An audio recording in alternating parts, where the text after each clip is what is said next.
Hate crimes. Should someone receive a harsher sentence if they're convicted of an offence believed to be motivated by hate? What is hate?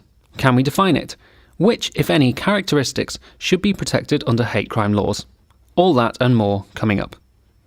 I'll be joined later on by our Scotland officer Nigel Kennedy to talk about the situation there, and I'll also speak to sociologist Stuart Waiton, who has recently been vocal in his opposition to hate crime legislation. But first, let's take a look at the issue as a whole, because there seem to be growing calls for more and more things to be labelled hate speech. Many academics or public speakers are finding their free speech is not so free at all, being no platformed or banned from university premises because their views do not match the views of a few vociferous protesters. Now, the Equality and Human Rights Commission has come up with some new guidance because it's trying to put a stop to this kind of thing, and while it has its flaws, it's a step in the right direction. It took inspiration from Charity Commission guidance, which said being controversial is not necessarily a bad thing. In fact, it said there is a long and successful history of trustees and their charities being in the forefront of social change and promoting ideas that, at the time, were unpopular or controversial. And of course, this is the kind of argument the CI has been making for more than a decade now. But it's not just universities where free speech is being undermined. Public institutions are increasingly using their powers to signal a new orthodoxy. Last month, a 74-year-old woman named Margaret Nelson was investigated by Suffolk Police over comments she made about transsexualism. Mrs. Nelson regularly blogs and tweets about her opinions on a variety of subjects, but it was her strong assertions that biological sex cannot be changed which were deemed a problem. A police officer called her and asked her to take down her posts and to stop writing about such issues in case someone found them offensive. She refused, citing the importance of free speech, and eventually received an apology for her treatment. In a similar incident, Humberside Police questioned a man about a hate incident when he disputed that men could change sex simply by saying so. An officer told him, "We need to check your thinking," and said that although no crime had been committed, his behaviour would be recorded as a hate incident. These kinds of encounters can have a chilling effect on society, and some institutions are going even further. Last year, South Yorkshire Police urged people to put a stop to hate by reporting non-crime hate incidents, which could include offensive or insulting remarks. And the Scottish Government, alongside Police Scotland, launched its #ReportHate campaign, featuring letters addressed to haters, bigots, transphobes and homophobes. The letters were signed Yours Scotland, indicating that the whole country is behind the campaign, and if you're not on board, you're not welcome in Scotland. Well, that brings us nicely round to the situation in Scotland. Nigel Kennedy has been good enough to speak to me today about this issue. Nigel, thanks for speaking to us today. Good to be here. Well, to kick us off, why don't you tell us all what you've been up to over the past few weeks? Okay, well, I'm not long back from a tour of the whole of Scotland, and we covered 11 different events, holding breakfasts and lunches, and we spoke to 200 church leaders, in particular about the Scottish Government's public consultation on proposed new hate crimes. So the Offensive Behaviour at Football Act was repealed last April, but even before that had happened, the Scottish Government were already looking at how to change hate crime legislation, and they brought on board Lord Bracadale to look into it. Nigel, perhaps you can explain who Lord Bracadale is and what he was tasked with doing. Okay, well, his actual name is Alistair Campbell, but not that Alistair Campbell. He was a leading Scottish lawyer and QC, and latterly a High Court judge. And he retired at the start of 2017 and was given the task straight away of basically conducting an independent review of hate crime legislation to see whether it was fit for purpose for the 21st century. And as part of his research and preparation for his report, there was a public consultation towards the end of 2017, which we know that large numbers of our supporters responded to. And then Lord Bracadale issued his findings as a result of that independent review. He submitted a report to the Scottish ministers in May last year. And what did he recommend? Well, although he took on board the concerns that folks had, but he did feel on balance that there ought to be some new hate crimes. So he it's actually recommended a whole raft of new hate crimes at present. There are what are called aggravated offences. Basically, that means that it's a breach of the peace or an assault or something like that, but there can be a tougher sentence to it. So he was suggesting that age and sex be added as additional characteristics to be protected in law under that sort of legislation for hate crime. But really, our main concern was for the new standalone stirring up hatred crimes that he recommended, and he recommended them really for all 9 protected characteristics, and including religion, homophobic hate crime, and transphobic hate crime. Many would say perhaps it's a good thing, but what are the dangers of creating more and more protected characteristics, and how do we determine who should be protected and who shouldn't? Well, that's really the big question, isn't it? Where do you draw the line? Because the more categories that are included, really the more that others will be marginalised. The law, of course, should treat everyone equally, but to borrow a quote from George Orwell's Animal Farm, all animals are equal, but some animals are more equal than others. There is a bit of that to these proposals. So such legislation ends up favouring some people, but not others. Why are these things concerning for Christians?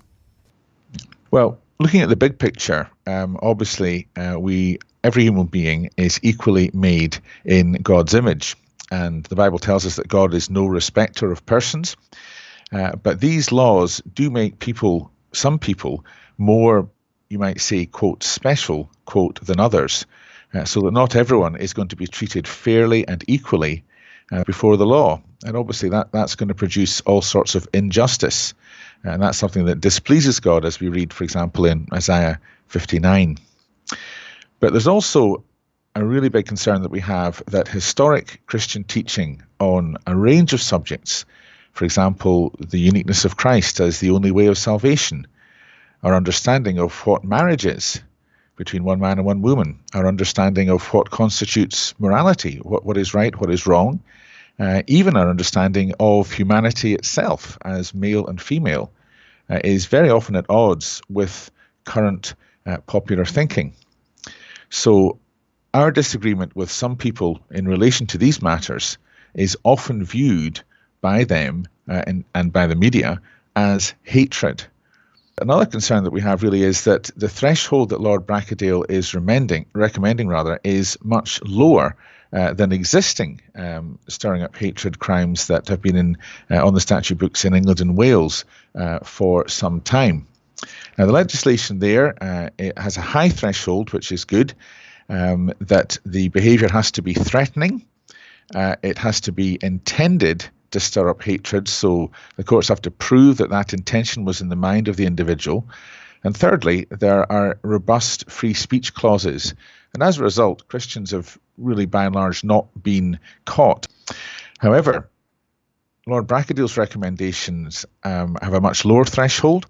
So he's saying not just threatening behaviour, but abusive behaviour, which is a lot harder to and a bit more subjective to define.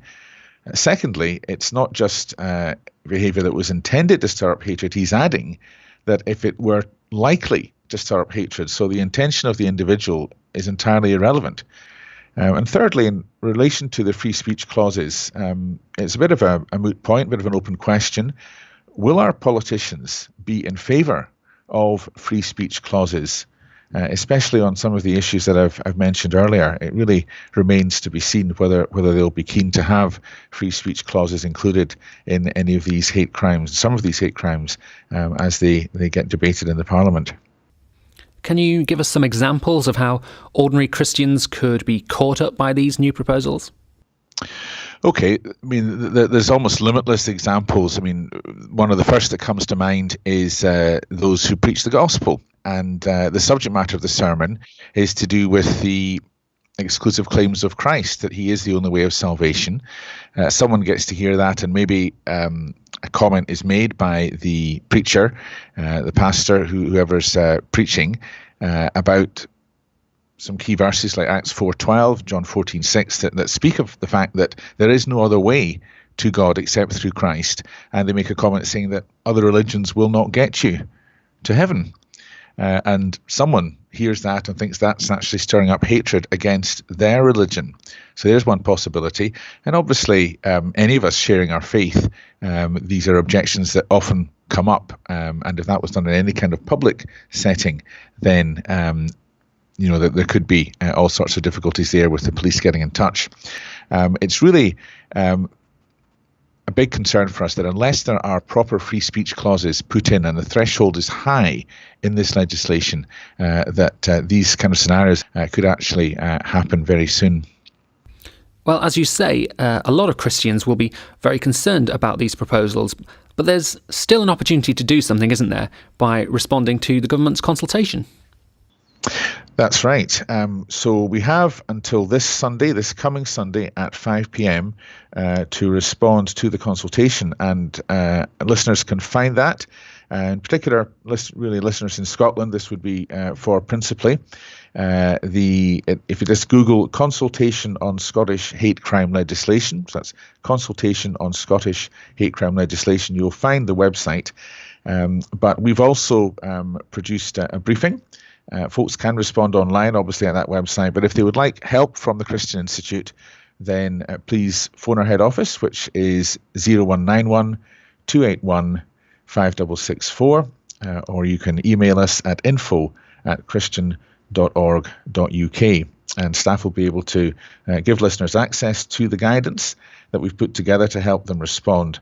And just in closing, I really would encourage as many people as possible to respond. If maybe you're on our mailing list already and haven't got round to responding, please do over the next few days.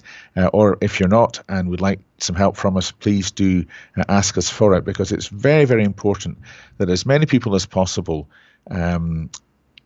let our politicians know that the freedom of speech concerns that we have as a result of these proposals are very, very serious indeed. And we really need to let our politicians know just how concerned Christians are on the subject. Nigel, thank you again for taking the time to speak to us today. Thanks very much. Time now to speak to Stuart Waiton, a sociologist and author who speaks out about the criminalisation and over-regulation of everyday life, and one who opposes hate crime legislation as a whole. Stuart, we've just been speaking to Nigel about the government's consultation on hate crime legislation, and you've already made a submission to this consultation, published last week in the Herald. It's really quite critical, isn't it? Yes, I mean, I didn't really answer there's a number of questions in the consultation document which are very restrictive, because the presumption exists that hate crime legislation is great, and we just need to sort of organise it or improve it and so on. So I simply wrote a piece suggesting that hate crime legislation in its totality should be abolished. I think hate crime and being an advocate of the need for hate crime legislation is a new kind of moral crutch for politicians. And the end result is often that you criminalise certain things. You criminalise often people's behaviour, which is not necessarily criminal in and of itself. So that's a first concern I have. In terms of how hate crime legislation works, I think it is a problem that we now have an offence that is committed by one person that doesn't involve what is seen as a hate element, which is problematic because the universal aspect of law starts to change. So rather than treating all criminal offences to everybody as a bad thing and something that you would punish, you start to differentiate. You start to say, well, actually, because you have got these views about these people, then actually we're going to punish you more in that instance. So that's the first concern I have, is the undermining of the universality of law. I think what you then do, you also get into a situation where we start to encourage the potential, especially amongst activists, perhaps less so amongst people themselves. We encourage a sense of victim identity. So there's a discussion about, we now call certain sections of society vulnerable groups, for example, which is a very caricatured idea that they are all vulnerable. It's rather patronizing, but it is a caricature that seems to be acceptable and seen as good, which I don't think is legitimate. And the reason that that's of relevance here is because one of the arguments in the hate crime legislation is that one of the reasons we need to punish more is because people from vulnerable groups who experience hate crime are more traumatized by the experience. So there are a few concerns I have. There are probably many more. A key point you've mentioned in your submission is that it's very difficult to define hate. And what you find is rather than talking about hate, people are really talking about prejudice. And that carries its own problems, doesn't it? Yeah, it does. I mean, it's the fundamental problem. I mean, I mentioned in the article that it was actually Joseph Stalin's government in the Soviet Union that initially were promoting the idea that we should have some kind of hate crime legislation, which they were using to put pressure on America to sort of highlight the racism in American society. But they were also doing it because they're a dictatorial, authoritarian society who didn't believe in freedom of speech. And at the time, Western societies opposed that because they thought that freedom of speech was important and that people should be allowed to express their opinions and thoughts, even if you don't like them. And in many respects, hate crime legislation is really about people's thoughts. Yeah, so we don't like racism, we don't like sexism, we don't like homophobia, etc. Therefore, we'll try and make it into a crime. This is part of a wider issue. I'm just writing about it at the minute, about the increasing use of law in society. So there's sort of exponential use of law to resolve problems. So instead of, as we may have done historically, think that you can challenge ideas with ideas, you have public campaigns, have events in society, write articles, and so on, and create campaigns around certain issues. We seem to have abandoned that idea and just think, well, if we don't like things like racism, let's make it criminal. And that is, so essentially we are moving very quickly in the direction of becoming overtly authoritarian when it comes to these sort of issues. I saw a video recently of a preacher in Glasgow, and there were some young guys there trying to encouraging him to be homophobic, to say that he thought that gay people should go to hell and so on. And the guy was trying to resist because the police were there. And in the end, this preacher said, actually, you hate me, don't you? You hate me. And these young guys said, yes, we hate you, because he's a Christian, we hate you. And he says, well, that's the difference. I love you, you hate me. The police moved in and arrested the preacher and took him away. And that's the situation. Of course, he was held in prison, arrested, but held in the jail, but not charged on that occasion. So there are various ways in which society is putting pressure on people to hold correct opinions as they're seen.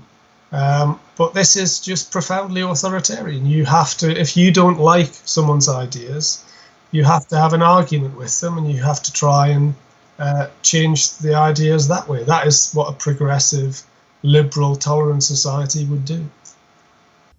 Stuart, thank you very much for speaking to us. And thank you to everyone who's taken the time to listen today. Goodbye.